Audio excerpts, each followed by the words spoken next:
What is up? Back on the pod. This week we got Mark Holcomb, and again I'm joined by Alex, old webmaster of the old.com. Thank you for sharing your time with Oh, us. And Mark, welcome to the show, big guy. How are you doing? Big guy. Hey, thank you guys for having me. It's nice to be on here. How are you guys doing? Pretty good. all right. 2020 vibes.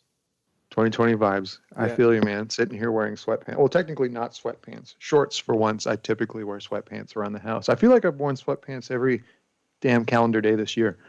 You know? Nothing wrong with that. Yeah. I'm Are sick. you in? So you're in the DC area, I assume, No, I actually live or in you moved Austin, somewhere? Texas. Oh shit! See, I Yeah. didn't. All my 7 interns didn't do pre-show research appropriately, so I apologize. Well, Fire 'em Austin, all, man. that's Yeah. much better weather than DC. Yeah. Yeah, man. I've been here for 5 years, and it's funny you mentioned that because that's one of the primary reasons I moved here. And I have family here. I have in-laws, and we're at the point where like in 2015, we're like, well, we can all kind of like make a life work remotely. You know what I mean? Apart from one another in the Sure. band. So yeah, I moved here in 2015, and I couldn't be happier. Like Austin's a great place to be if you guys have ever been here before. I have been there. No. I have Oh, been there. sorry. It is a fun place, and it's good to know that you guys are so mega popular and rich that you guys can just, live anywhere and still be in a band. Yeah, I mean, I've done it as a I think joke. it has less to do with how successful we are and how financially well off Periphery is than have it being to do with just the nature of how we see each other, because like we only ever saw each other even in DC. Like I'd see the guys for writing and I'd see them right before a tour for rehearsal, and as long as we do that, as long as we're willing to, fly out and get together for writing sessions and fly out and get together for rehearsal, then life is actually pretty much the same. In fact, I miss the guys even more. So my friendships, I feel like, with everybody else in the band become fortified since we all moved apart. As funny as the absence makes the heart grow Makes the heart grow stronger. fonder. Yeah. Yeah, yeah, Most that. cliches are true for a reason. Right. Yeah. Yeah, I think there's something to that. Where do you guys live? I live in, let's say, about an hour north of Philadelphia, in Pennsylvania. I am in And Florida. Dave, it is. Go ahead, Dave. Sorry. I am in Jacksonville, and I am wearing a T-shirt. Well, you're also wearing a T-shirt as well, Mark, but Yeah, I can wear it it's outside. That's snowing all I'm here. wearing. Yeah. Snowing here, and we're supposed to get like a foot before the night is through, which sucks. Ooh, tundra, man. Yeah, I want to move south, and I just might do that at some point. Is there anybody in Periphery that's still in DC? Um, Matt, our drummer, has lived in Baltimore his whole life, and he's not going anywhere. Like he's firmly planted. But no, everybody's since dispersed. Like everybody lives everywhere. We got members in California, Nevada, Baltimore. Like I said, our bass player Nolly. I mean, before he left the band in 2016, he lived in England the entire duration of his tenure in Periphery. So, we've made it work, man. I think we have the whole, living, working remotely thing down. Yeah, it sounds like it. When was the last time you guys were actually together as a band in the same room? Oof, on tour, back earlier this year. So, I mean, I've worked with Misha in the past couple months. He and I are actually recording a new Haunted Shores record. It's like Right. it's like this sort of thrash, black death metal prog project that we have. Yeah, Yeah, that that we're that was we're that work- was Sorry, I don't mean to cut you off, but I remember that band. yeah. That predated your time in Periphery, and part of my ignorance. But when was the last time Haunted Shores released a record? Let's see. We put out an EP. It was like a 6-song EP, like a 28-minute record called Viscera. I think we put it out in 2016. Okay. And the excuse for not going back to that, because it's always been like we call Periphery a passion project because we like to go to it to have fun. We like to sort of seek all of our kicks in Periphery, but Haunted Shores is even more of that. It's like we can make this ultra fast, technical, brutal music with no vocals on it, and just have it be just like, tech death worship, and have fun. And we've always been yearning for that, the past 4 or 5 years, but Periphery schedule has been too crazy. So right now has been a great excuse. Like that's kind of all I've been doing the past handful of months here, has been writing for Periphery. So yeah, I saw Misha about a month and a half ago, and he and I were working pretty hard on that. But other than that, I mean, we're collaborating on things remotely, sort of seeing how that goes. So 2021 hopefully will be a more active year for us and hell, the entire music industry. Yeah, right. Yeah. Now, how does something like this, the inability to tour, how does that impact Periphery financially, say, compared to, I don't know, other bands of your size? More, less so, the same?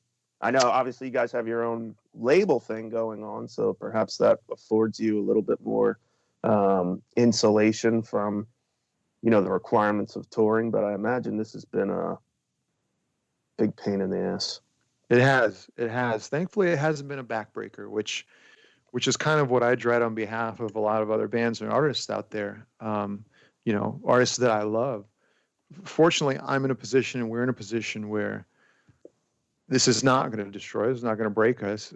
In fact, it kind of affords us time to pursue other things and have that next record ready to go, which we're already writing for.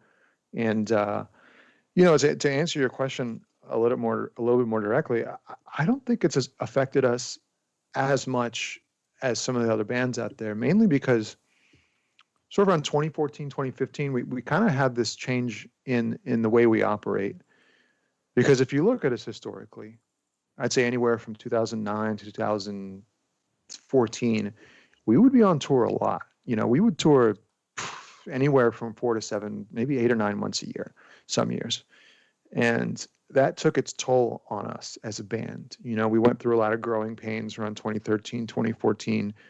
And I think we learned that for us to love what we do and to make it sustainable, more importantly, like we know we have fun jobs, right? But we don't want to burn ourselves out to where we don't even want to do these jobs anymore. So we want to make sure that they stay sustainable. And there was no way I could have sustained, into my mid 30s and late 40s and late 30s and eventually my 40s, a touring lifestyle where I was on the road, 6 to 8 months out of the year. And the rest of the guys felt the same way. So we wanted to start our own record label. We wanted to sort of, keep Periphery the focus, but also fortify these other ways to stay financially afloat. Like the companies we're starting, having Signature Instruments, being able to do clinics. Right outside the house. Sorry. It's okay. Hi there. Some people don't respect my basement here.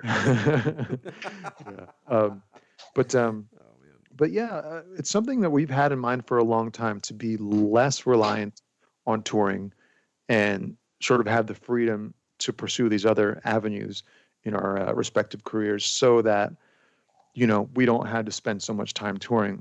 Also, nobody could have foreseen a pandemic coming, and in this way, I think we were a little bit more prepared, because nobody expected us to tour right now anyways. Nobody expects to see us out there every other month in your town. So for us, it's definitely been in the pain in the ass, but I think thankfully we're well equipped for it. Yeah, that certainly sounds like, and that makes sense. I remember when you guys, went the route of self-releasing, records, starting your own label.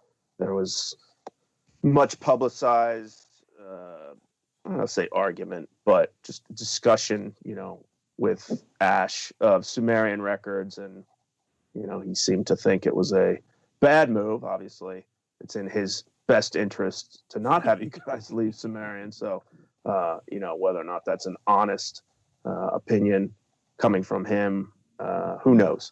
But that aside, well, not that aside, but Ash aside, in hindsight now, how do you view that decision? I realize I'm not asking you to necessarily admit it was a bad idea or a great idea, just some reflection, 4 years out, 5 years out.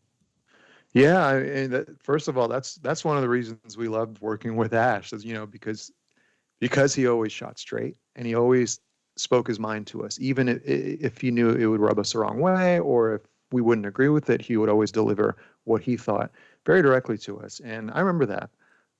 And I wasn't shocked at that, nor was anybody in our camp like, like, oh, I can't believe that, that's his opinion. And there were a lot of other people who probably thought we were foolish too.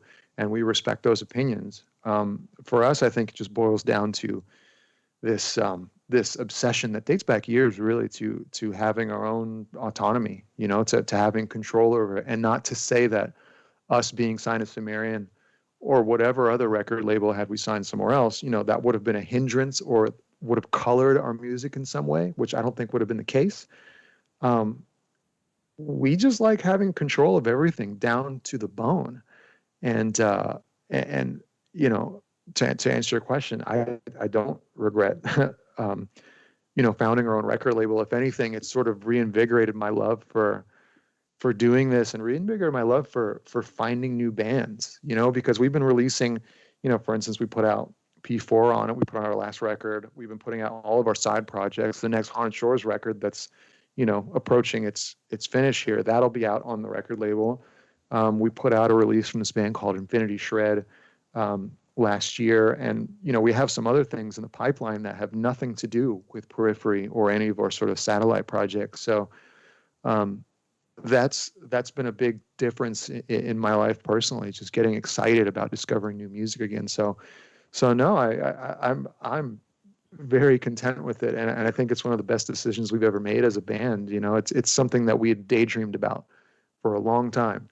And it became a reality, and we had to take the plunge, Yeah, not to get you to kind of dish on anybody at your old label in Sumerian, but you said that you liked having control of everything. Were you getting some kind of not pushback, but just kind of like someone in your ear over there about like how you may I don't want to say like write songs, but how you handle releases, or maybe like how albums are handled?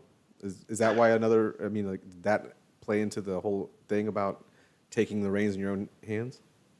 Well, you never, okay, so no matter what situation you're in, whether you're working with management or record label, you're always going to get some kind of 2 cents, thankfully. And this is why I look back on the experience with Sumerian as a plus and something that we learned from, but also something I'm like, I wish them no ill will, because they always let us have our cake and eat it too. Let us do our thing. They didn't really pitch in with any kind of creative feedback ever. I know they've done that with some other bands on their roster over the years, but with us, they kind of understood, and this is why we liked them, that we are stubborn individuals. And instead of battling us and everything, they kind of let us do our thing, and then would chime in when they felt strongly about something. Ash would. But like I said, he's always earned our respect in that way. So no, I wouldn't say that they even applied this like sort of pressure to us where we felt like we had to rattle free. It was just, I feel like it was just this evolutionary move that, when we took a look down the line 10, 15, 20 years later, like, I want to be doing this, and I want to have a record label, and I want to have bands on it, and a million side projects. It's like, this is the beginning, I feel like, of a big step that we wanted to take that could have either, failed horribly or got off to a promising start. And, we're only one Periphery record in to self-releasing. Periphery 4 was our only self-released album up to this point. We're releasing all of our back catalog now, since we own the masters on the record label. And it's been positive. Like, I have no complaints. It's more work, but we're down for the work. We have a great team in place running the label. And I think we all just embrace the change, Are you guys? I'm sorry. Are you guys not? How hands-on are you all at the label? You said you had a team, so I just didn't know if you had like, if you're just like the big wigs of the label and everyone kind of reports to you and you guys make final decisions, or are you guys like hands-on with like finding new music per se? Oh, hands-on, or it's as hands-on as it gets. Like, we have conference calls every week where we knock out Periphery business and 3-Dot business. So yeah, I can tell you at least every couple calls we're bringing up, new bands, or I know for a fact every call there's progress on some side project that we're working on that's planned for the label. So it's as hands-on as it gets. You know, we're all very involved in it and extremely passionate about it. Now, how say robust is the infrastructure of your label 3 dot? What I'm asking is, I know you've been releasing some side projects and smaller projects, but let's say one of your peers, not more successful than you, but a band of some Metallica. reputation, not Metallica, but let's say Between the Buried and Me came to you guys and said, "Hey, we want to release our next record with your label." Is that something you guys are you equipped to handle, or you just have to politely refuse? Oh no, yeah, we're very equipped for it. You know that. I mean, I know you could handle Periphery. Obviously, you could handle that if it was your sole focus. I guess. Mm-hmm. Can you have multiple, simultaneous, sizable projects? Yes, Okay. without a doubt. That's something that we've been building up. Since we sort of conceived the record label is to be able to handle small bands, and we released a record by that band Infinity Shred, like I was saying, and they're a smaller band. They're fucking awesome, and taking on a band of that size is one thing, but a bigger band like Metallica. No, I'm just kidding. Like one of our peers, like you said, that could definitely be possible. And yeah, we're very well equipped to do that. So it's a small team that we run. I mean, we get assistance from our management team over at Fly South group, but yeah, we're very very well equipped for it. Send your demos to Mark that's like a at 5-person? Sorry, David. I just was asking Mark, is that you guys are all equal partners in the label? Yep. Okay. Yes, sir. A lot of people to make a lot of. Is it a voting system on decisions, or how did it? Because there's like 5 of you, right? So is it majority rule? It kind of just depends, man. Like it depends on what it is. It almost functions exactly like the band, for really big sort of landmark decisions. Things are going to need to be unanimous. Like we chain. I thought Misha could just call shots. Yeah. No, we just Instagram DM each other, and that's how decisions are made. No, I mean, when it comes to like a guitar part on a record, if 3 people like it and the 2 are iffy on it, it's whatever. But when it comes to big sort of landmark things like signing a band, like what to name our record, who to fire, like things like that, like really sort of like earth-shaking decisions, things need to be unanimous. And thankfully, I think we all have an understanding, as I think, in most workplaces, they seem to have that down, the kinds of decisions that need to be unanimous, versus majority. So Misha doesn't have any sort of founder veto? No, thankfully. I mean, the way Periphery has always worked, it is like this, and this was one of the reasons. Like I joined in 2010, I think. Wikipedia says 2011, but I'll trust you. Okay, no, I'm horrible with years. Okay, I trust Wikipedia then. Trust in Wikipedia. Were you on the first release with Sumerian, or did you come in on number 2? The first record I wrote and recorded on was Periphery 2. Okay. And I did the P1 touring cycle, but I was not on the actual record. One of the draws for me getting into the band in the early days was that it was a democracy. I knew Misha was the founder and I was good friends with him.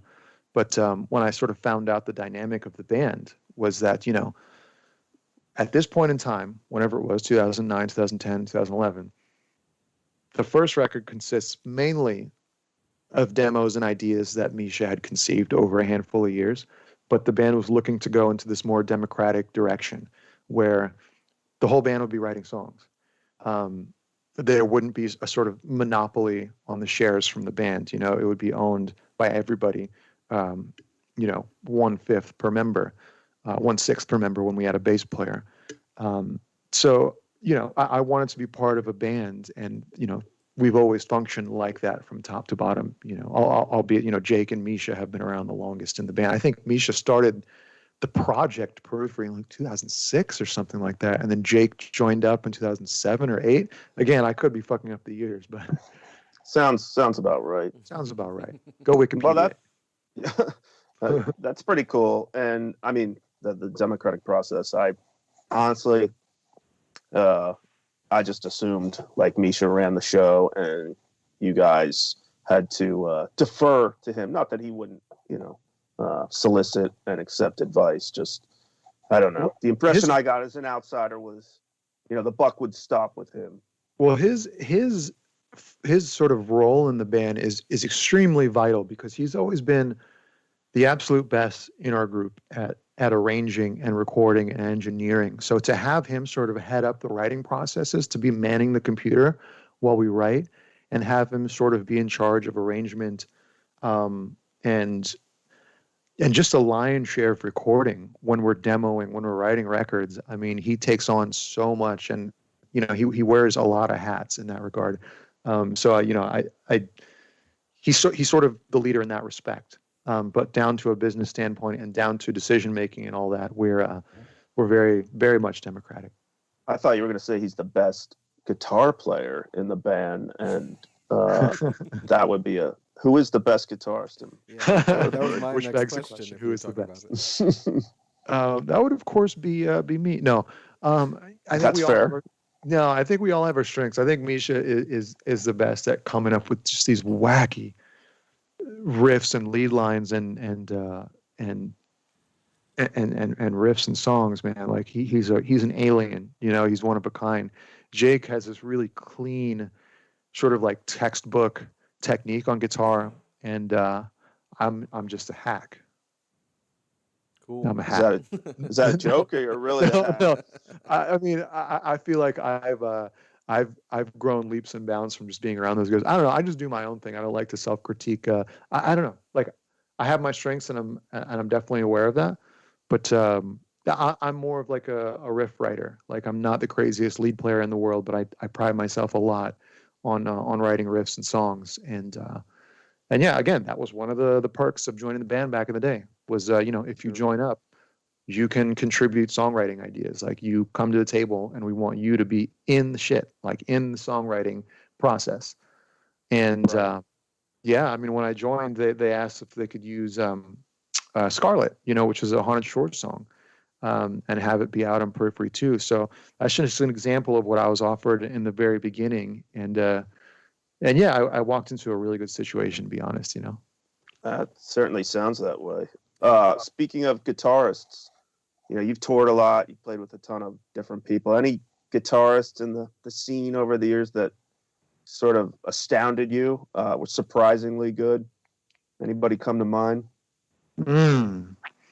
I mean, there were always guys like our first big sort of non-club tour, like when we got into the sort of higher upper echelon of touring was Dream Theater. So, but we knew that John Petrucci was, a freaking wizard, and Sure. and we were all just kind of fanboying because we got to watch a band that had inspired us since we were children, But we've run into bands over the years that always blow us away, just kind of out of nowhere. Like, I was thinking about this guy because he and I collaborated on something recently, but we toured with Revocation one time in 2012 on the Summer Slaughter tour that Sumerian put together, and Revocation was on the bill, and I knew they were a thrash band, and I hear Dave Davidson warming up backstage one day, and he's not playing thrash, he's not playing Marty Friedman licks, he's playing jazz, like as good as a jazz, like better than a typical jazz guitar player. He sounds like he just walked straight out of freaking Berkeley. And he's one of those guys. Yeah, he's one of these guys. He's like, head to toe tattoo, just looks like a thrash. He looks like he just got kicked out of Testament or something, except he plays jazz as well as anybody I've ever heard. And you run into things like that. There's some other bands, like we toured with the Pliny guys last year, and like, obviously Pliny's a virtuoso, but just getting to hear these guys do their thing in person is inspiring, man. Half depressing, half inspiring. Yeah, I think some of that depressing, that that would ring true for me. I mean, I dabble in guitar. I'm no Mark Holcomb or anybody, but as far as jazz, I've always had a higher level of respect for jazz players, because when I've tried to mess with jazz, it just it's out of my depth, at least as a player now. Now that perhaps I just haven't had the right teachers, but if you can play jazz, I feel like you can play pretty much anything. Yeah, I don't understand not so it much at all. vice versa. Yeah. Yeah, it's alien music to me. Yeah, same. I listen to it, but yeah, I can't. I hear The you chord have to, progressions and yeah. I hear you have to smoke reefer for it. So Yeah. Well, Maybe. that's one thing. That's one thing that I haven't done in a long time. I haven't smoked any weed in a year and a half well, now. you're not writing a record, Mark. You don't need to. You know what I mean? You don't need to get jazzy with it until then. So Yeah. I don't know. I'd always be when I haven't smoked in years, but when I did, and my fear would be that it just sounds better than it is, and you have this false sense of enthrallment. Wow, that's awesome, and then that's why there's 2 weeks playback later when you problems. listen back and you're stone cold sober, it's just like I don't get it. Sounds It's like funny. shit. It's funny you mentioned that because 2020, for what it's been, which is a shit show for everybody on the face of the planet, it's been the most creative year of my life. Partly because of the pandemic, because I have immunocompromised people in my family, so I'm not going out trying to eat at restaurants and things like that. Like I order my groceries and things like that. Like I don't even go to the grocery store. Yep. So I've had no choice but to sort of stay indoors and work on my craft and be creative. But it's also like I've been sober now. Like I haven't drank in over a year, like 14 months now, and That's like no drink whatsoever, or just I haven't gotten inebriated in a year. no, nothing. Nothing. It's just a decision I made last year, and I gotta say it's completely changed the way I look at writing music. Being sober and sort of looking at things head on, and not using it as a pick me up, or not using it as a way to get inspired. Just sort of going into it completely lucid has been. I don't know. I find that it's worked wonders for my creativity, and I know that a lot of people out there, it's like vice versa. Yeah. Sorry. Like it's I vice think versa. Like people Sorry. people need to. I'm just get waiting high for or drunk. the next album to be straight edge hardcore. Then is what I'm hearing. The next Periphery is going to be straight edge hardcore. Yeah, it's gonna. Sweet. That I wish you guys would just do that, just to see your fans' heads explode. But Yeah. probably not a good financial move. Sorry. Keep going.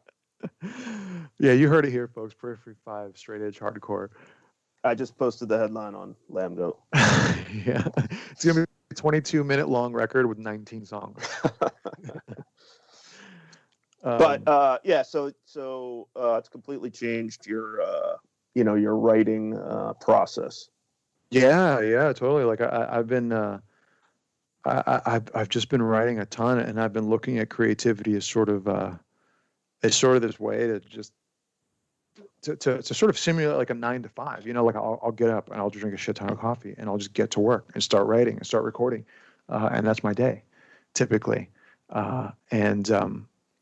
Yeah, I mean, having this, the sober aspect of it is like I don't come back to it later high. I don't come back to it later drunk, or I don't need, a substance to help me unlock this sort of, this no fucks given kind of spirit, which I used to love.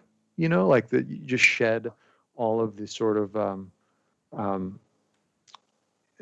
do you call it? This over-examination of music, which I think I tend to do a lot, and I would have a drink or two, or smoke a little bit or something like that, and come back to things and be like, I'm not examining this anymore. This is freaking sweet.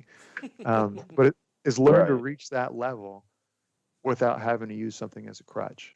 And yeah, I think the music's turning out differently. The music's actually crazier, and it's all over the place. So go figure.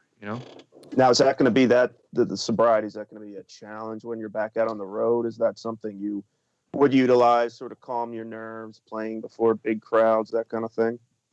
I don't envision it being that way. To be fair, I haven't been out on the road since I started that. So yeah, we'll see. I don't know what the Periphery rider is backstage. I mean, maybe it's just 18 bottles of whiskey, and it'll be impossible for you to be a teetotaler. But sounds like you're pretty solid in your conviction there.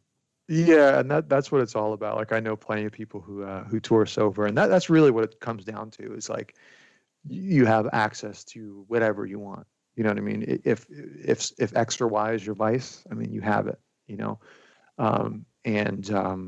yeah, it really just does boil down to how strong one's conviction is. Well, I will. Yeah. I'll let you know right now, Mark. I also gave. I mean, I commend you on your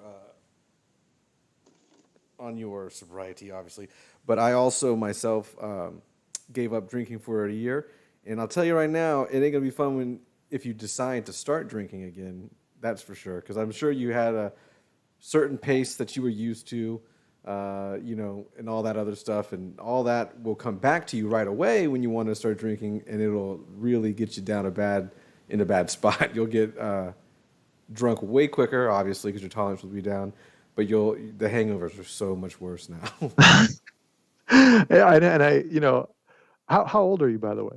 I'm 37, and I gave it up a couple Okay. years ago for about a year, 13 months or so, and then I've kind of dabbled in it between here and there, but it's nothing like I'll go months without drinking. So it's one of those things where like it's kind of killed the taste for it, and I can't really enjoy the taste of beer as much as I used to or whatnot. But also, I don't know. You start realizing, like I'm sure you have in the past 14 months, that like you said, you don't need it to maybe calm your nerves or this or the other. And I've had to deal with certain awkward situations, whether they be like anxiety ridden or just kind of like speaking in front of crowds or going in front of crowds. And when you have to do that stuff kind of sober, it's just kind of like whatever, it would be easier maybe to step out on stage, but you're going to step out on the stage regardless, so.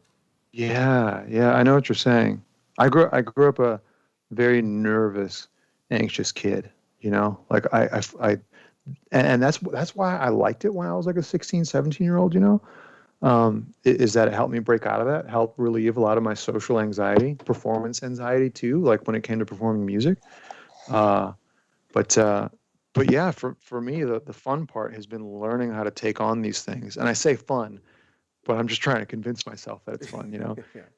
But it's been enlightening, I should say, to learn how to do these things head on, to learn how to do them like an adult, without having to rely on something to get you through a certain emotion or through a certain whatever mechanism in life. And yeah, like I'll be 40 in 2 years. I'm 38 now, so I don't imagine like if I ever do pick it back up that it'll get any easier to process those kinds of things like being hungover or whatnot, which is why I have no plans to go back. Like I'm really liking the sleep that I get, the way I'm able to sort of cope with something shitty happening. Like that's a real thing too.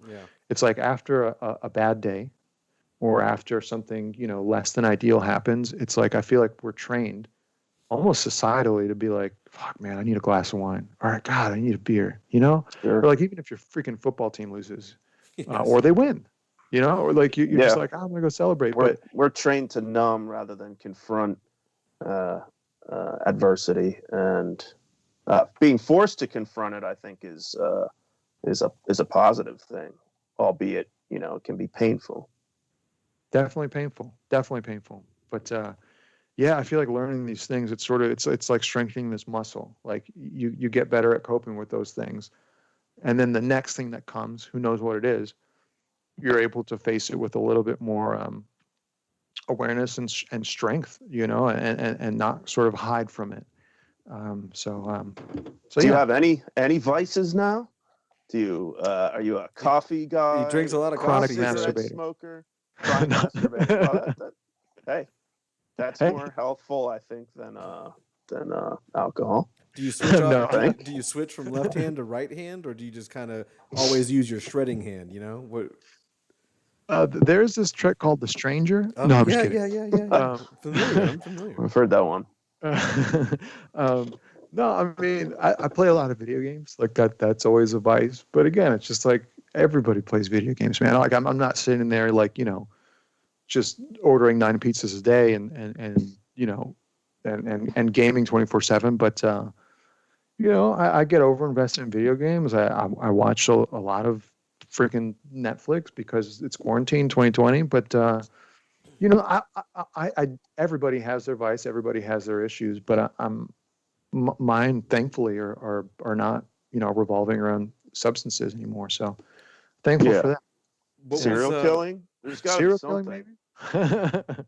He wouldn't admit it right now. Well, I wouldn't advise you to admit it. You are a serial killer, but DM me later and tell me all about it because that sounds cool.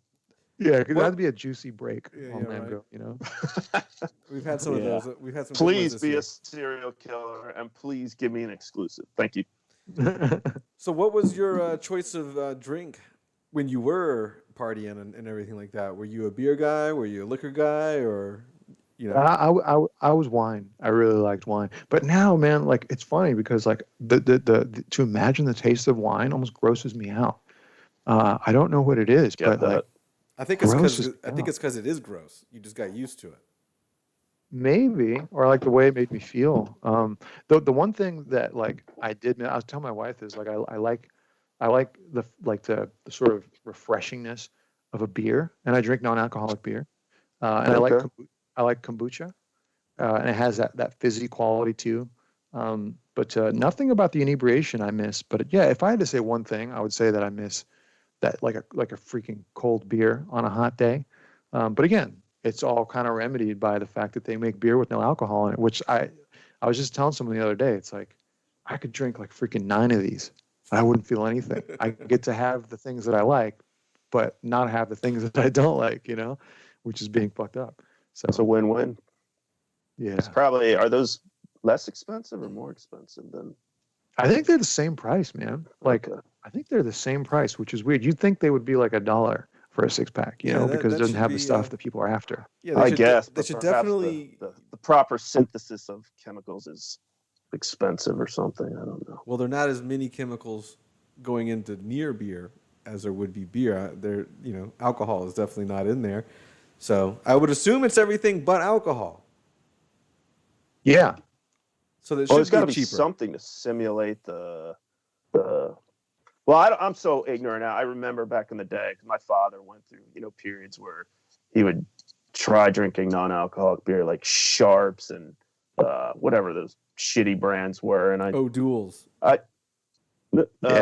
maybe, yeah, they were just bad. But I remember they had a small amount of alcohol in it, a real tiny amount. I don't even know if they're still like that. I don't know what. Is there a mass marketed non-alcoholic beer these days, or is it all some sort of niche, local thing? Zima. There are What do you some drink? that have 0.0. They have none. Okay. And I like those. There are some that are like 0.5, I think. Like if you go by O'Doul's, I think that's 0.5, and you have to drink. Like someone told me this. I'm not sure if this is correct. If you're listening to this and you call me out on being an idiot, then fair game. But I've heard that like a ripe banana has more alcohol in it, like when your body processes it, than like a low alcohol content beer. I could be wrong about that, but like your body converts things into alcohol. I'm going to sound like a total idiot right now. Do it. So never mind. I'm not even going to go. Okay, I've heard that there are certain foods and certain things you can eat that which your body processes and turns into that, and that have a greater likelihood of getting you fucked up than like a really low alcohol content beer. I'm not sure if that's correct. So if I sound like an idiot right now, forgive It's me. medically, it's chemically impossible because the fermentation that occurs post-oxidation is precluded by. Actually, I have no idea what the fuck. I'm talking about. It's like, what is he doing? Is he taking us to school really quick? What the fuck? No, I want to pretend I knew something and I know nothing. So Is we'll it- just go with what you said. Somebody You will had me probably going fact for a check second. I that. was like, this dude knows. Oh my No, God. Just he's using big words. That's all. He's just using big words. Yeah. You know. And I ran out of You big said words really oxidation. quickly. You said oxidation. I looked at you like you had a freaking lab coat on. Yeah. That was the only word I had in my quiver. Oxidation. Then I was out. I had to bail on It my sounded little, really. It sounded fraud. really good with following fermentation, because then all of a sudden you're like, oh, multiple syllable words, science. What's going on? Yeah. No, I don't know shit. Maybe I'm gonna go eat a few bananas and see what happens. Well, I you're don't even really yeah. like you know, bananas. Mark Just- is ruining like a bunch of straight edge people's diets right now. They're gonna listen to this and they're gonna be like, "Damn, I can't eat bananas now. There's alcohol in bananas and all sorts of other shit." Hell yeah. Take that X off your hand, banana boy. Yeah, right. I'm done with bananas, man. They're going in the. I don't know why they talk like that. Every straight edger talks like that. I don't I'm know. done I with don't these know. bananas. They're going in the bin, man. No. Well, so what is fucking whiteboard back here? What was I gonna say? Periphery. I guess you guys. You said you have a new album in the works. We've asked a few other bands that we've spoken to, and it's kind of, some bands are waiting so they can properly tour to support the record. Other bands obviously are just, going with it. Do you guys have a prevailing opinion there? Are you gonna wait till the pandemic's over before releasing a new record, or it's at some point it's just gonna be too a long await, and you guys are just gonna have to fire away? I was on the fence about that for a while. Like I saw bands putting out records, and I was like, why? Like, why would you do that if you're not going to tour until 2022, possibly? Like why? And then we talked with our manager, we talked amongst ourselves in the band. Then we saw more bands doing it, and we'd see, that they had successful launches. The records were well perceived. Like Deftones put out a really killer record that I loved, and they went into that full force, and people ate it up. Like it was just a really well launched album, and they're not going to tour off of it for God knows how long. Yeah, and the list goes on and on and on.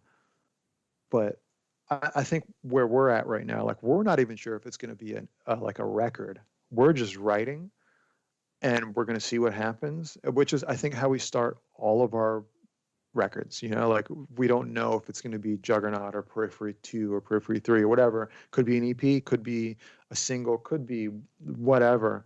I think right now we're just in the stages of gathering material and getting ideas ready, which is really exciting. But I think we're letting that dictate how our timeline unfolds. We're not going to be like, well, we're not putting out this record until we can tour immediately.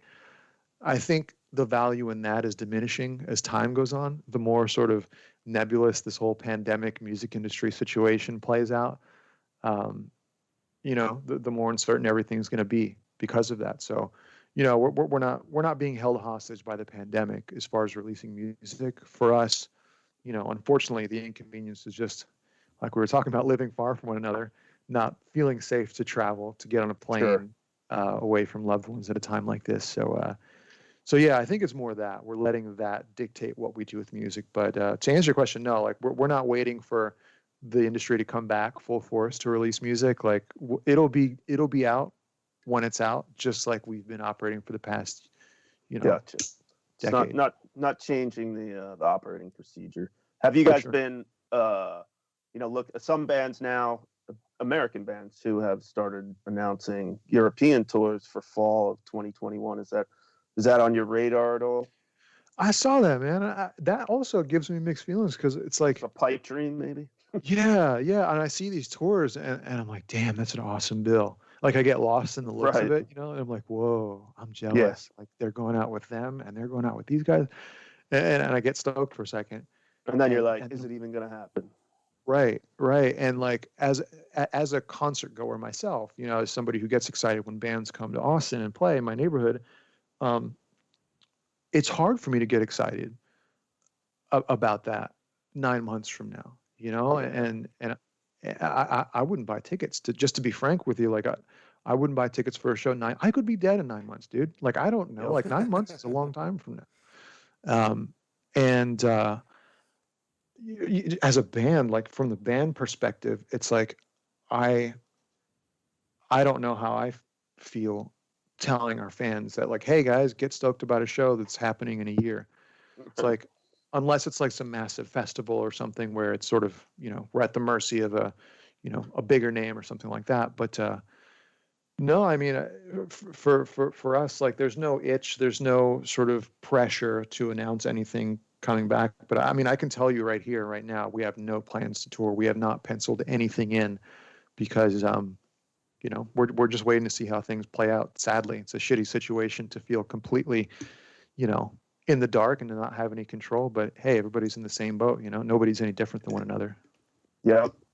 So with you guys all being apart, I'm assuming the fans aren't going to be seeing a live stream event anytime soon either. We've kicked that around, actually. Like it would just take us flying into one place, rehearsing for a handful of days or a week, hiring a production crew, and doing it. And we've kicked it around. We tried to make it happen, in the coming months. But again,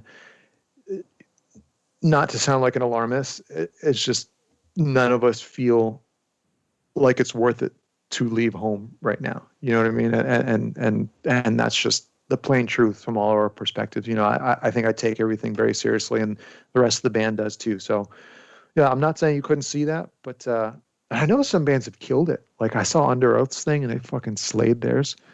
I think And I was there's reading been some something other- today that they made like hundreds of thousands of dollars. I wouldn't I don't know doubt how. it. They did multiple streams though too, so I'm interested to see how that panned out because they did a handful of albums over the last couple of weeks or months or whatever. They're streaming that. Albums? Yeah, they did like they live streamed a couple albums. Gotcha. Yeah, I saw that. I saw that same article too, and it's not surprising when you see the amount of work they put into their production. It was pretty mind blowing. So I think if we were going to do something, the emphasis would have to be on making it special, kind of like they did. Not saying we'd rip. That would be pretty funny though if we just ripped off their production. Do it. Take all their artwork and shit and just cross out their name and put yours. Fuck it. 20. We finish it up and it's like 91 missed calls from Under Oath. So what is with you guys? What's with the guys in your band liking instrumental music only, putting out instrumental music only?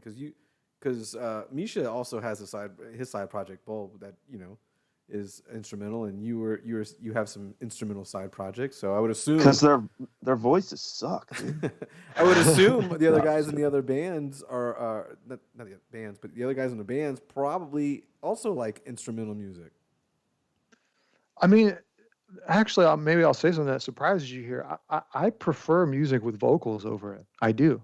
It's just when it comes to at least Haunted Shores, from Haunted Shores' perspective, I think the music is the most satisfying when it's instrumental, mainly because it's so fucking busy, Like I remember the first time I heard Necrophagist, or whatever, like the Faceless, what's the Planetary Duality, that record? Like, awesome album. Yeah, like those kinds of records that kind of shaped their genre for years to come. Those are landmark bands to me, and landmark. They represent points in time which I think you can see other bands trying to emulate. Sure. And that kind of music, I always thought the vocals were cool, but you'd never listen to it for the vocals, Right. And Totally. for this music, it's just so fucking, especially the stuff I'm working on now. It's just so fucking nuts instrumentally that I don't know if vocals would feel right, would sound right over it, and I'm sure we could make them work. And we had Devin Townsend do vocals on a song on our last record. And that was something he did himself. Like that was his choice. I sent him a song and then he emailed me back vocals on it. So we didn't premeditate this plan. Wow, to ask Devin. that's probably quite a mind fuck right there. It was a mind fuck, and the song worked really well because I think he just heard it, like he heard his lines as he heard the music, and which is why he was able to write a song in a matter of hours and track a song in a matter of hours and email it back to me. But I think with that being the exception, the music works better instrumentally. But when it comes to like bands that I love, man, like there's really only a handful of instrumental bands that I'll go listen to on a consistent basis. Like Animals as Leaders is one. Sure. Plenty is one, but like those are outliers, and those are kind of the only, like, I think Polyphia is doing some really cool stuff. Intervals does some pretty cool stuff. Like there's just not a whole lot of instrumental bands that I'm like, yeah, I'm gonna get stoked for that, you know. But I really like singers, you know. I do, and I know that sounds funny and ironic coming from somebody with a couple instrumental projects. But Any guilty pleasures that are not what one might expect? Like you're an uber Kelly Clarkson fan or something. I mean, my wife, when she's around the house, she'll blast pop music, and I don't hate it. Like she'll play like Taylor Swift and stuff like that, and I don't like that stuff gets stuck in my head. Sure. It's meant to. Yeah, it's designed. Taylor's kind of gone away from, you know, the one-dimensional pop. I only know because my daughter, you know, keeps listening to her latest album. What's that? Yeah, right. You're a big fan guy. We all know. Fine, I am. I respect Taylor. I don't really listen. He likes folklore. Taylor's He likes music. folklore better than the new album. He doesn't like the new album as much. He prefers folklore. Is that the one with the Burzum cover? Yeah, the metal cover. I don't even know. It has like the freaking. She's in the trees and shit. Yeah. It looks like an Impaled Nazarene album cover. Yeah. You know, like with her in the woods. You would pick it up thinking like, oh, there's going to be some black death metal on this thing. Yeah, where's the Freaking blast beats? Cultural appropriation. It's horrible. It's cultural. Call her out. You should get her canceled for appropriating black metal culture. No, I think some people. I don't not think some that would people, go over well. But I think Reddit did some. Reddit or Twitter was getting all like, you know, offended. I don't think you can cancel Taylor Swift. There's certain people that are uncancelable. Uncancelable? Yeah. Because they have so many fans, they would just drown out whatever critique. It's the you Michael have. Jackson effect, right? Yeah, I think that's probably accurate. Yeah, Lambgoat has a little bit of that too. Can't be canceled. Well, I think that's because we've already been, you know, flushed away down the toilet. So there's really so no more harm can be done to the, you know, the brand. Yeah, I mean, if we do get canceled, it's probably better for us. You know what I mean? We would get more recognition.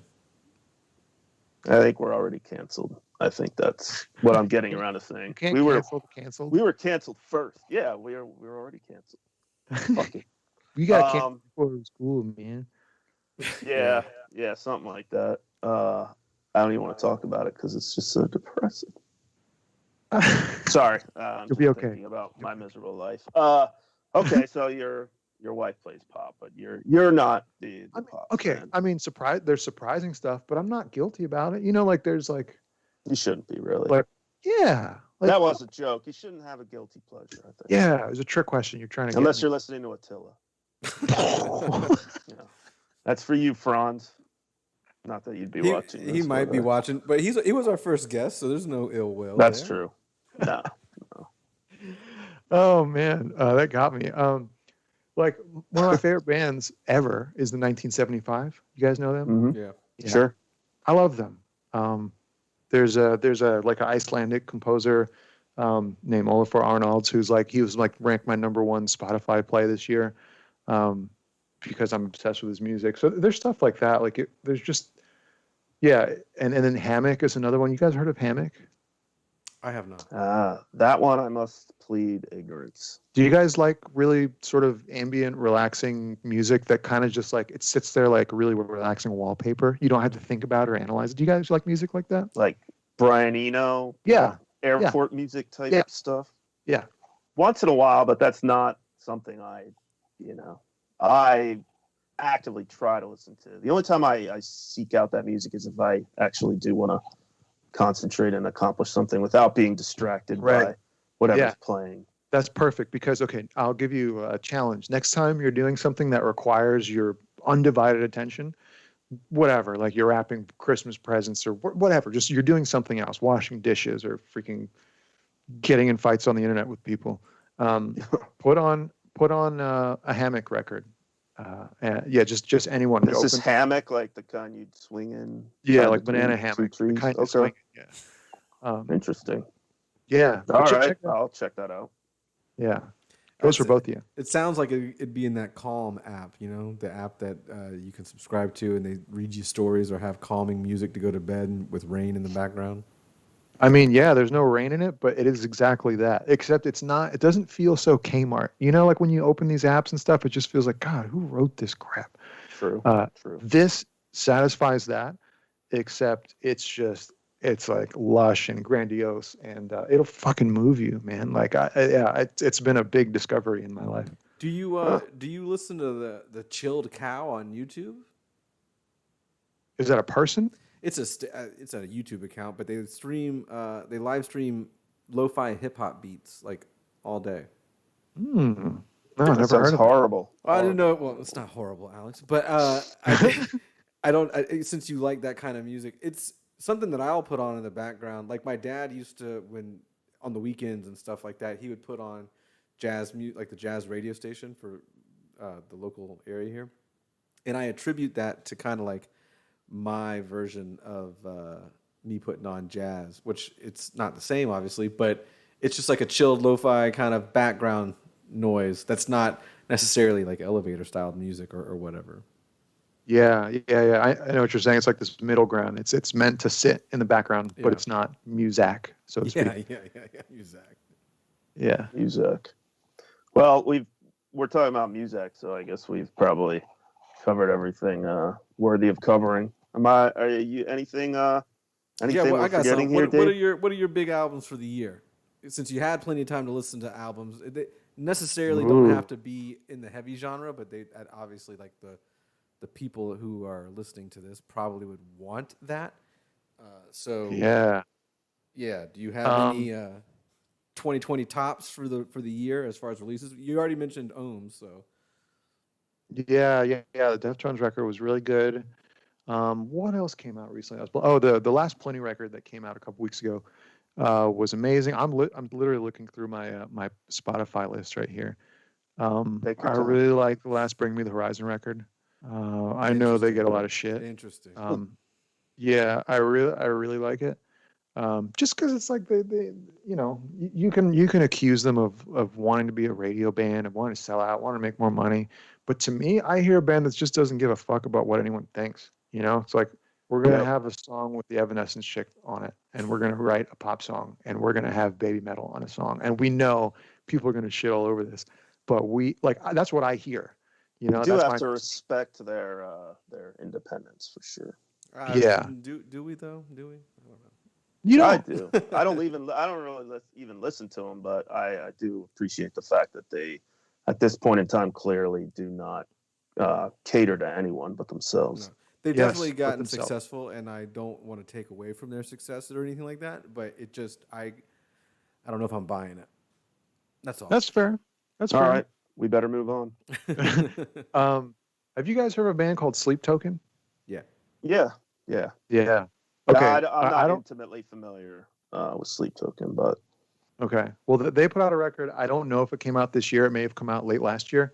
But that album is mind blowing. That may be my favorite thing that I've listened to this year. I come back to that consistently. It's just, the singer is masked, so they have this whole weird mystique thing going on, which is kind of easy to dismiss as a gimmick, and you can call it whatever. But it's just this really, really insanely well produced, heavy rock music. Like, it has metal moments.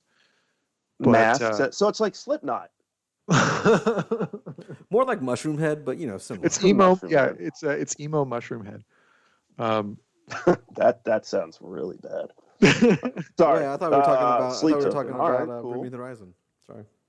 Yeah. What else? What else have I been listening to? Zeal and Ardor.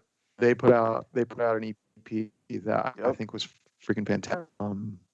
What else, man? There's a couple of other ones that I'll probably kick myself for not listening, but I think those are the big ones. And that Icelandic dude, Olafur Arnalds, who put out a record last month, that's freaking fantastic. But as far as metal goes, like there's stuff that I'm really looking forward to in 2021. But I think that's it for metal. All right, cool. Keep going, Dave. What about releases that were not metal? Yeah, I mean that He just Arnold's listed record. some. Yeah, Yeah, whatever. that was the big one. But yeah, 1975 put out a cool record. I don't think it was their best one. Oh, here's one that does fall under metal. I really liked Isan's last. You know, there's no Isan from Emperor. Yeah. Yeah, he put out a solo. Yeah, it's totally not, like Emperor, obviously, but I heard some of it. I unfortunately don't spend a lot of time with things. The older I get, like I'll listen to a song here and there, and I never give it its due time. But I have heard good things about his latest record, so I'm It's not cool. surprised. It's not Emperor, and it's so far from Emperor, and so far from his other solo stuff. It's very with like subdued and restrained, and I just think that dude's a genius. There is one metal record I forgot to mention is a band called Loathe from England. Yeah. We had him on, the singer. Kadeem. Oh yeah, is he a cool guy? No, he is definitely a cool guy. Yeah, He sucks. he's pretty young too. If I can remember correctly, he's like 20, 11 or 12. Yeah, he's like 20, 23 or 25, somewhere in between that ballpark. But it was cool because we had him on way earlier on in the year when the pandemic first started kicking off and everything like that. So he was one of the first remote podcasts that we did. But the album had just come out, I think, right before that, and it's been really cool to see how everyone has kind of taken to that, because I told him in the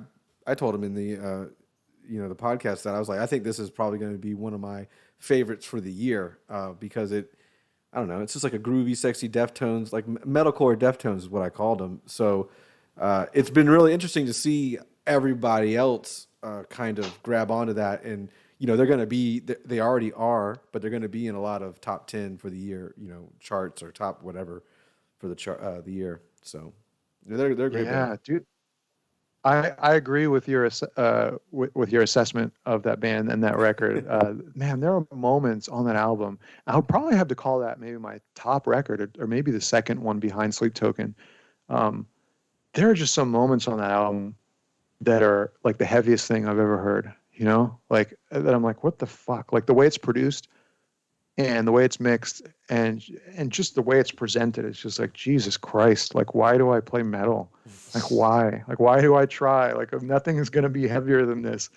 God damn, that band is good. Yeah. Like that kind of stuff gets me excited for like, because there's a shit ton of bands that are watering down this whole thing, man. Like, right. Yeah. Like you can find a Djent band, some kid in his freaking bedroom wearing sweatpants doing this, like making what they call Djent music. I hate that name as a word to describe a type of music, but like, there's a whole movement out there of people who use it quite liberally, and and I think there are bands that like every once in a while I hear it, I'm like, yep, this is where it belongs. Like this is where the torch fucking belongs.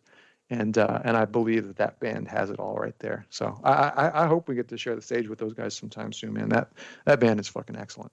Yeah, I'm a big fan of the new metalcore crossover that's going on in the last couple of years here, and they're one of the big proponents of, one of the big not big bands, but they're one of the bands that do it very well. They take that older new metal sound and they make it into some kind of weird djenty metalcore, Deftones, sexy love-making record or something. It's crazy. That thing is so great.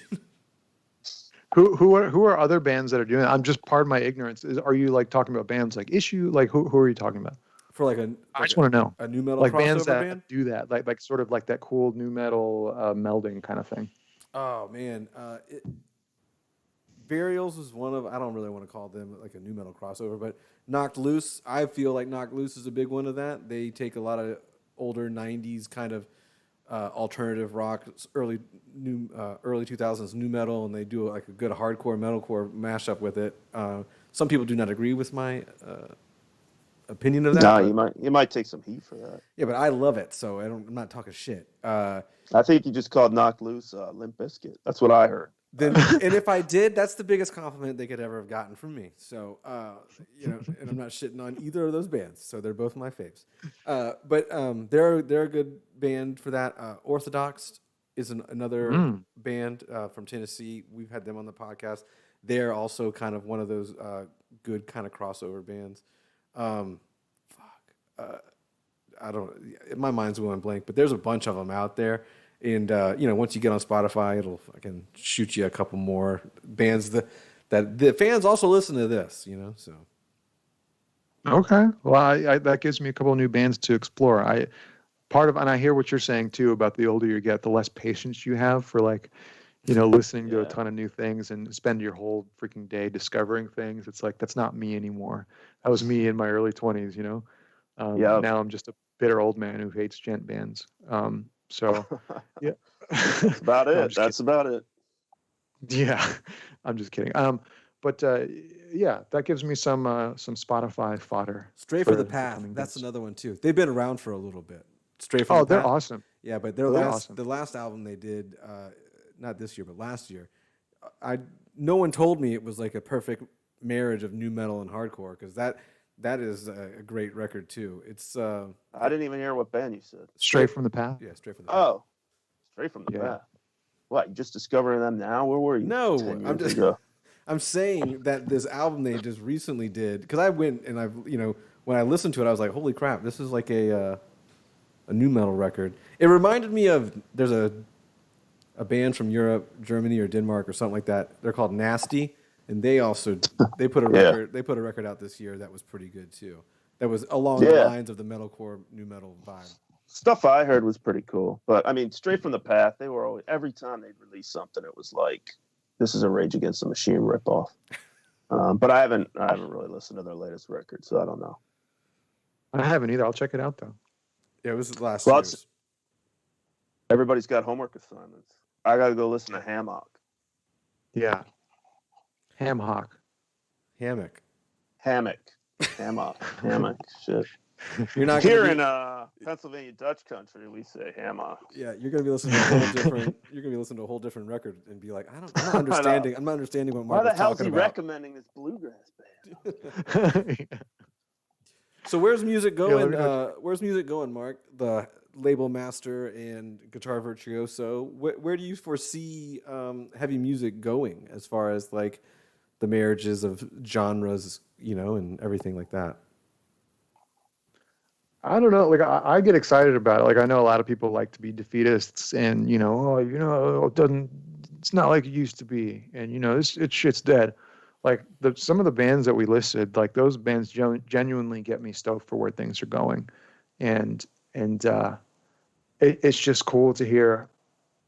Like when you hear a band and you can tell that they really, really give a shit, and they're not doing it for any other reasons than to make the exact type of music that they want to make. And maybe I'm being naive and thinking that, all awesome bands are like that. But it does get me really excited. Like it does make me think to myself, it's like, damn, if people like Maroon 5. Yeah, like Maroon 5. Adam Levine. No. But yeah, I mean, and from a technical standpoint too, is you start to hear bands tie together elements that like I'm really picky about, like production and like a mix, and then combine them with like this insane technical ability, which you used to only hear in certain places. But now, you open friggin' Instagram and you find kids playing guitar better than you could ever imagine yourself playing, and I suffer from that, dude. It's like I open whatever social media platform, I'm like, holy shit, man, like this kid's 16 years old and he's playing circles around me and my whole family. And in a certain way, you're scared because you feel threatened. I think that's my first instinct, is like, oh my God, what am I? And then I take a step back and I'm like, this is pretty amazing, because this is not where I was at when I was that age. This is where no one was at when I was Right. coming up, you know? And to see that kind of growth and to see that kind of sort of self-awareness, you know, like from people who are not established, from people who are not doing things for money, who are not doing things to pay bills, who are just doing it because they love doing it. That to me is really promising, you know? Yeah. So it's the I hope that things, progression of the human race from a musical standpoint. If we're certainly not progressing in other areas, so we'll take the ability to play instruments as a positive. yeah, yeah. Yeah, we'll see, man. I remember when I was growing up, like you would straight up run into bands who you knew were only in this to get girls or to get to make money or to be famous and whatnot. And when I see people doing the exact opposite, you know, it just lights a fire under me because they're like, this is why I want to stay in it, because I want those people to be my peers. You know, I want those people to come up so we could be in the same place. And I want to all be, you know, I want to be in a circle where we are nothing but those kinds of people. And that's why we tour with who we tour with. Right. We are very picky about the bands that we take out because we sort of have a very keen eye for that stuff. Like, So you will you know, not be touring with Attila. oh, So damn, no you're full of pressure. some Attila vitriol. I'm just picking on Attila tonight. I don't know why they wouldn't Veil of Maya go out on tour with them. Yeah. Well, it probably isn't a good idea to go out on tour with them if you're trying to be sober anyway. It probably wouldn't be as fun for you, you know. Oh, we love those guys. I mean, they party hard, but like Mark is one of those guys who it's like he and I text about video games like every day. He's one of those guys who I know only cares about two things: it's video games and music, and like he doesn't give a shit about anything else. And I like that. Like that's a very He cares simple about mindset. He cares about girls too. Does he? Okay. You and Mark talk about girls, David? That's interesting. No. But if you follow him on Twitter, obviously you would know. No, but he was a pretty interesting cat to have on for sure. I didn't really have any expectations of what to expect when we were talking with him because I didn't know him at all outside of Attila, and to be honest with you, I wasn't super. Who are we talking about? Mark? I thought we were talking about Mark. Chris. We were talking about Chris. Yeah, Franz. Yeah, but he was talking about Mark. All right, I lost the train of Whatever. conversation. All right, So- never mind. Anyway, Chris was a cool guest to have on. All right, moving on. I I wanted to clarify something. I said that he was a man of simple taste. I didn't mean that as slander towards Mark Kubo. I meant it in like that's how I am. Like I only care. I'm trying to only care about a handful of things in life, and I like people like that too. Because I'm like, yeah, I like these things too, man. It's like these are the things that I live and breathe, and I only want to be about those things. Life is complicated. Focus is good. Fuck yeah, it is. Yeah, I mean, totally, man. Cutting out all that crap. And you mentioned Twitter. That's something else I had to cut out because I noticed it would just put me in a bad mood incessantly. Incessantly. That's where I am with my life right now. on Twitter. Especially in this political environment, Twitter. Dude, it's brutal. Can't even go. I can't go anywhere. It's like you gotta learn. You gotta learn to just keep scrolling and don't let that shit into your head. And I know it's hard for people to hear that, but like, none of that shit bothers me on social media anymore because I just don't care. I don't care what anyone's opinion is necessarily anymore. You're a better man than I because I can't do that. Like I can't. And some days I'm more disciplined. I don't let it rattle me. But like, you know, you just see it at the wrong time. You see somebody's stupid opinion at the wrong time. You're like, why do I need to know this person who I went to fucking high school with's opinion about the Secretary of Defense, what he said in an interview? It's like, why do I need to know that? I don't need to know that, you know? Yeah. I hear what you're saying, and I wish I could have that kind of fortitude when it comes to that kind of thing. But I figure the most direct path for me is just amputation. Yeah. I don't think it's fortitude. I think David's drinking again, like you said. Like you said. It's easier to scroll when it's all blurry and you're drunk, you know? Yeah. He scrolls because he can't read it. Yeah, that's right. All right. Well, I think we don't want to take up your whole I got one more. Your whole night. I got one more. Do it. What was the 2020 game of the year for you? Video game of the year, Mark? Oh, Or what did it you was a play a lot tie. of? Sorry, What was your top game, or what did you play a lot of? it was probably a tie between The Last of Us 2 and Ghost of Tsushima um, for PlayStation 4. I just picked up Cyberpunk for PlayStation 4, and holy shit, it barely runs I on was my gonna say it's console. pretty buggy. I heard on PlayStation 5. So good luck with that. Oh man, and I'm playing on the 4 on the base PS4, so it's comical. Like I'm trying to like get through it because I know that it's a good game and I know there's like a really good story and I know it's an awesome game deep down. But man, it is tough to get through. Like with the crashes, with the bugs happening nonstop. I'm really trying, but part of me just wants to say fuck it, get a good gaming PC or wait till the PS5 comes back in stock. So yeah, those are my two: Last of Us 2 and Ghost of Tsushima. No Among Us How or about whatever it is. Among Us? You said? Yeah, I don't know. People be playing that on the internet. Yeah, I was Isn't that actually. like on cell phones and shit? I don't know. I've Yeah. never even downloaded it, Yeah. so I don't know. I have friends who play that. I haven't given it a shot yet. Is it cool? I don't know. I have no idea. Oh, Again, I'm clueless. I'm commenting on pop culture. That's all. I'm just commenting what I see in the universe. You have the pulse of the people. Yeah. well, As far as games for me, I think is that what you were asking? Like my game? yeah. I don't know. I don't have a console anymore, and my Mac is not a gaming computer. I did play like Dota 2, which is like a League of Legends kind of thing. Oh yeah. But I guess my main go-to game this year has to be Pokemon Go. Oh, you play? I play too. Well, we'll friend each other up, guy. We'll send gifts back and forth. Friend me, bro. I play with Mark Akubo. Actually, he and I and Spencer, the singer of our band, we all play together. We do raids and shit every day. No, I knew that you guys definitely played because I've seen the YouTube videos of you guys recording Hail Satan or another like mini docu-series that you guys did for an album, and you guys definitely took breaks to go Pokemoning. Did you just say Hail Satan? I did. All right. He's twisted your album title into something profoundly okay. evil. Hail What? Satan, Hail Stan, Hail Santa, whatever you guys want to call Oh, it. Hail Stan. Yeah. Are you serious? It's been Hail Stan this entire time? Oh my God. I thought you were I joking. legit- no, I You've been saying legitimately- Hail Satan? Yeah, I legitimately thought it was Hail Satan, and I was thinking like, all right, whatever, cool. Dude, No, get dude, that Periphery album, Hail Satan. I mean, I've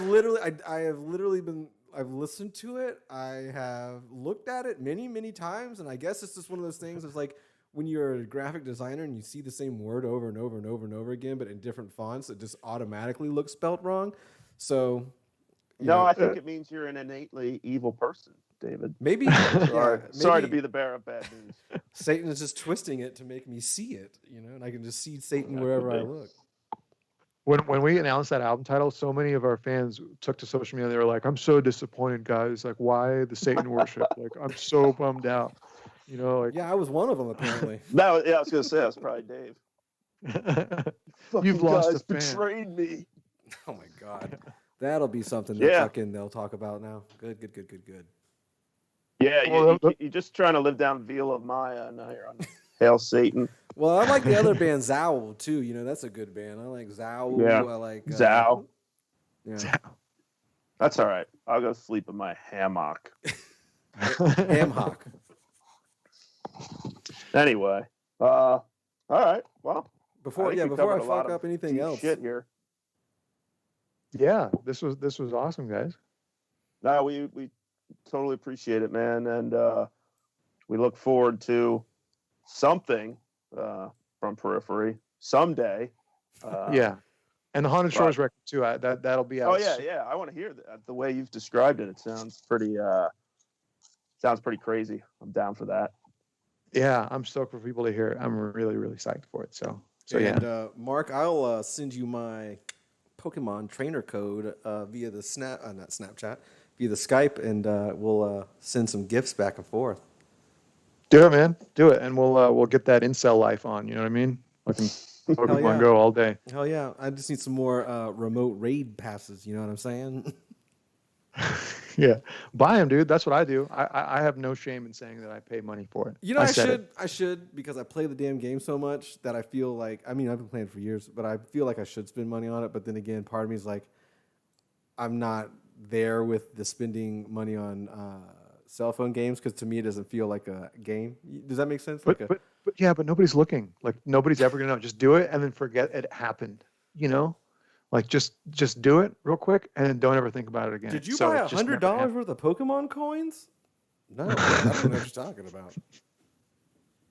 I don't know. Before we get any nerdier, we should cut it. We should just cut it. You Now guys let's talk about. Yeah, Satan and pocket protectors. They do go hand in hand, you know. But seriously, man, appreciate it, and I'm sure we'll. Well, I won't be playing Pokemon Go or anything. You guys can, do that. But otherwise, I'll see you around in the Lambgoat music periphery world. But thank you much for your time. Stay safe, and yeah, we'll see you down the road. Yeah, Mark, have a good one, bro. Thanks for giving me your time, guys. I appreciate it. And thank you for the years of support, by the way. I've always wanted to reach out and tell you guys that. You guys have always been supremely kind to us over there. So just wanted to say thank you formally. Well, I appreciate that, and the feeling is mutual. You guys are one of the staples of the scene, and I'm thankful for bands such as yourselves that are reliable and getting it done. Yeah, just keep those checks coming in, and all the positive news and reviews will keep coming, you know? We're still on the air, David. Oh, God, sorry. Okay, we're going to cut it now. I don't know what he's talking about. All right, Mark, have a good one, bro. All right. Well, thank you so much, guys. Take care. Later, Mark.